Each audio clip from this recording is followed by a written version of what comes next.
Do you have a thirst to learn about wine? Do you love stories about wonderfully obsessive people, hauntingly beautiful places, and amusingly awkward social situations? Well, that's the blend here on the Unreserved Wine Talk podcast. I'm your host, Natalie McLean, and each week I share with you unfiltered conversations with celebrities in the wine world, as well as confessions from my own tipsy journey as I write my third book on this subject. I'm so glad you're here. Now pass me that bottle, please, and let's get started. Welcome to episode 10. Just in time for Valentine's Day, I'm going to share with you my favorite wines for seduction, including some melt-in-your-mouth pairings with chocolate. But before we get started, I'd like to give a shout out to Lakeshore Way, who left this review on Apple Podcasts. Quote, "She's honest and funny, going behind the scenes of the wine world, Kitchen Confidential style." Unquote. Well, thank you, Lakeshore Way. I'm going to take you behind the scenes of the wine world even more in these upcoming episodes, so stay with me. If you review this podcast and want me to mention your website or social media handle, please include that in your review along with your name. Of course, you can remain anonymous too. I want to celebrate you though and let others know how to connect with you online.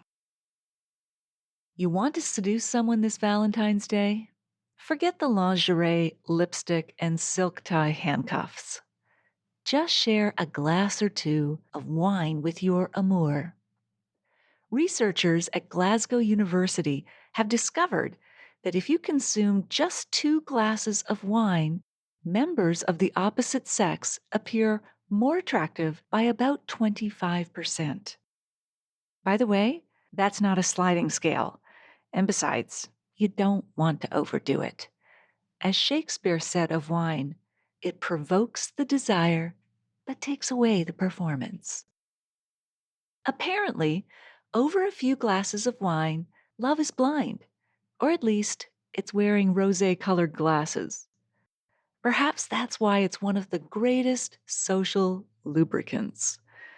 Wine certainly has done more to keep relationships together than vodka, in my opinion. Wine embodies slow, physical pleasure. Its aromas are a heady blend, and its velvet caress on the tongue both soothes and excites. What other drink is described as voluptuous and curvaceous? Naughty Frenchmen say the sturdy shape of a tall-shouldered Bordeaux bottle reminds them of their wives, but the curvilinear Burgundy bottles conjure up images of mistresses. Hashtag dream on. So forget the line about candy is dandy and even liquor is quicker. Try wine is divine. Women find gifts of wine romantic.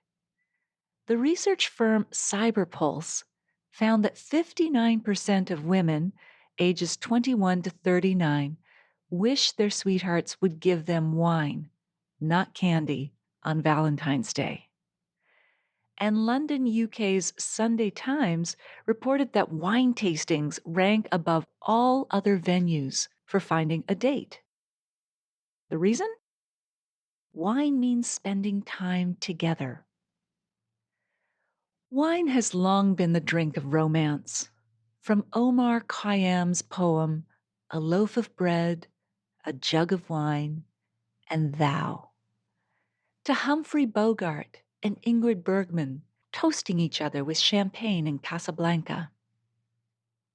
In fact, I can't think of an unromantic wine, except maybe some of those critter label bottles. But even a fluffy squirrel or a wide-eyed lizard can be endearing. However, when it comes to choosing the wines to celebrate Valentine's Day, there are certain bottles that hold a special place in my heart. These are delicious wines that I can depend on year after year, and dependability and loyalty count for a lot when it comes to both wine and love. The first wine that comes to mind is champagne. Perhaps it's the way that the intoxicating scent of strawberries tickle your nose before you drink sparkling wine. Or maybe it's the luxurious taste and price. But champagne is one of the most romantic wines on the planet, especially when someone else is buying it for you. That's why we drink it with wedding toasts, than rather say Merlot. One of my favorites is Taittinger Brut Champagne with its toasty aromas of baked bread and ripe pears.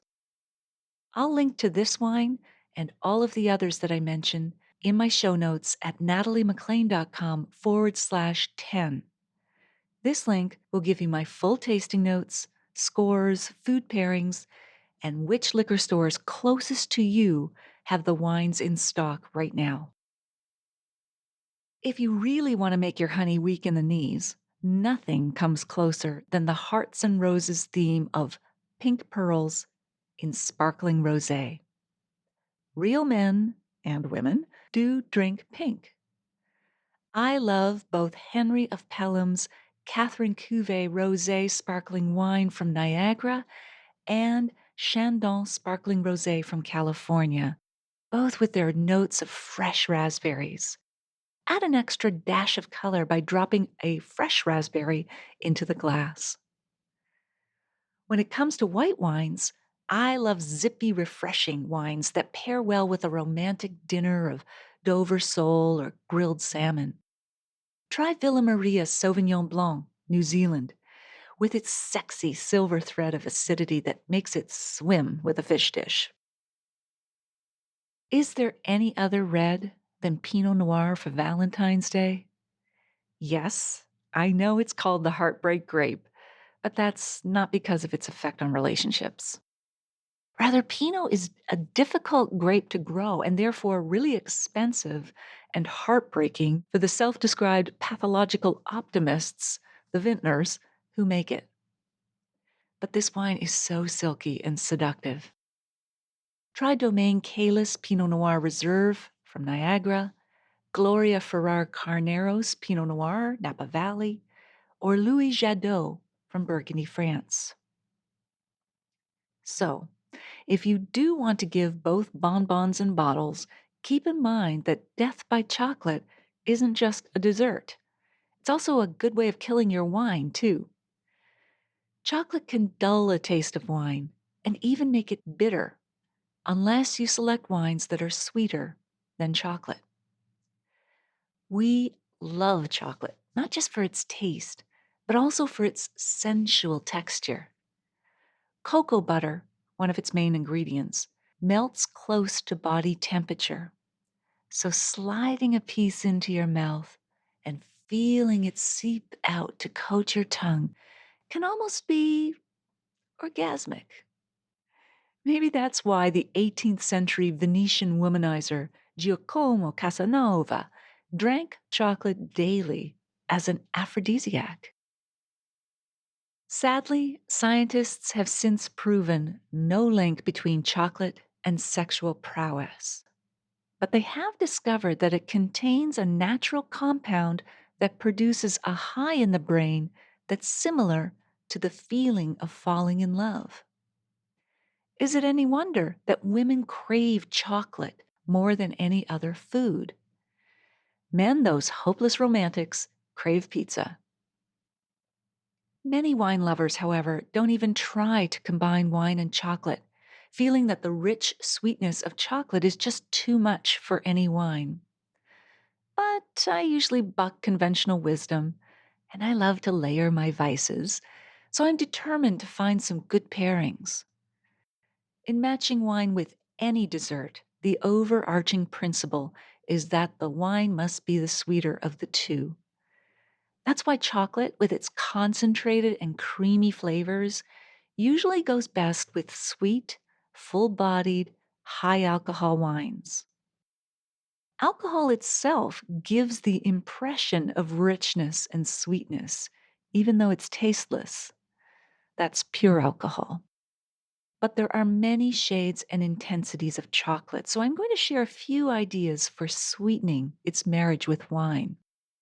Side note, if you're listening to this podcast in real time when it's published, you can also watch Canada's most popular daytime television show, The Social, on CTV this Monday, February 11th at 1 p.m. Eastern, as we're going to be pairing wine and chocolate for V-Day. We always have so much fun on that show. So many laughs. I love it. If you can't tune in live, you'll be able to find a link on my site to the video clip, and I'll include that in the show notes once the segment has broadcast. Late harvest wines, such as Cave Spring Indian Summer Riesling from Niagara, as well as ice wines like Rife's Vidal Ice Wine, make excellent matches for fruit or biscotti dipped in chocolate. They have just enough sweetness to pair both with the fruit and that little dip touch of chocolate. Also try the raspberry-based framboise from Southbrook Winery. Decadent. The bonus? If things don't work out with your amour, or you just don't like all the mushy sentiment around Valentine's Day, these wines are also excellent with those cute little heart-shaped sugar cookies, especially if you take a very large mallet and pound those cookies to bits. Very satisfying. Take another sip and breathe. The best partner for dark chocolate is vintage port, with its plummy dark berry flavors. For milk chocolate, I prefer tawny port, since its aromas have a natural affinity with milk chocolate. Caramel, coffee, nuts, dried figs, cinnamon, vanilla, and spice.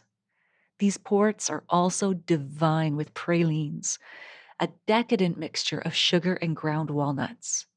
My favorite ports are from Fonseca, Graham's, Dow's, and Taylor Fladgate. In a future episode, I'll focus exclusively on pairing wine and chocolate, as there are just so many other choices beyond what I've mentioned today. How about you? Do you have a favorite wine with chocolate that you'd like to share with me? You can tag me on Twitter or Facebook at Natalie McLean, and on Instagram, I'm at Natalie McLean Wine, or use the hashtag #UnreservedWineTalk. You'll find the wines that I mentioned in this podcast in the show notes at nataliemclean.com/10. Now, if you want 9 bonus wine suggestions and pairings that I didn't include in this podcast or the show notes, then get them for free at nataliemclean.com/join us. These are new each week and exclusive only to those who tell me, yes, Nat, I want those extras at nataliemclean.com/join us. Next week, we'll chat with Forbes wine columnist Katie Bell about her adventures finding and tasting the world's best wines. Think Domaine Romani Conti and others. If you like this episode, you can share it really easily with a friend. Tap on the purple box that says Unreserved Wine Talk, and in the bottom right corner of your phone, you're going to see 3 dots.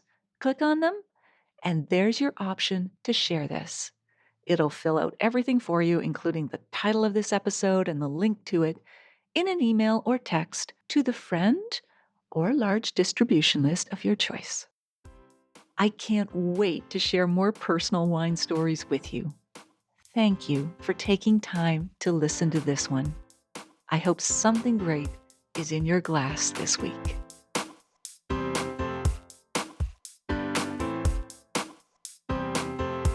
You don't want to miss one juicy episode of this podcast, especially the secret, full-bodied bonus episodes that I don't announce on social media. So subscribe for free now at nataliemclean.com/subscribe. Meet me here next week. Cheers.